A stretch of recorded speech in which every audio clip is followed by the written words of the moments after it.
નમસ્કાર, આપ જોઈ રહ્યા છો મંતવ્ય ન્યૂઝ અને હું છું આપની સાથે લખમા। સમાચારોની શરૂઆત કરીએ તો સમાચાર અત્યારે અમદાવાદથી સામે આવી રહ્યા છે। અમદાવાદની અંદર બોમ્બ બ્લાસ્ટ કરવાની ધમકી આપનાર હતા તે ઝડપાઈ ચૂક્યો છે। ત્યારે સરકારી બિલ્ડિંગને ઉડાવી દેવાની ધમકી આપવામાં આવી હતી જે અત્યારે ઝડપાઈ ચૂક્યો છે। સાયબર સેલ અને એટીએસની ટીમ દ્વારા ઓપરેશન પાર પાડવામાં આવ્યું છે।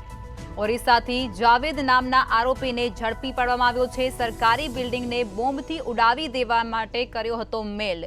ત્યારે જાવેદ કાર પેટિંગ અને પોલિશિંગનું કામ કરતો હોવાનું પણ સામે આવ્યું છે, જેની અત્યારે ધરપકડ કરવામાં આવી છે।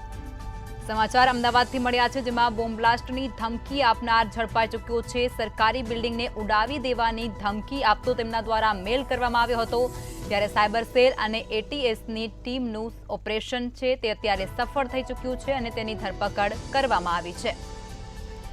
તો મળતી વિગતો મુજબ ઓરિસ્સાથી જાવેદ નામના આરોપીને ઝડપી પાડવામાં આવ્યો છે। સરકારી બિલ્ડિંગને બોમ્બથી ઉડાવી દેવાના મેલ કર્યા હતા।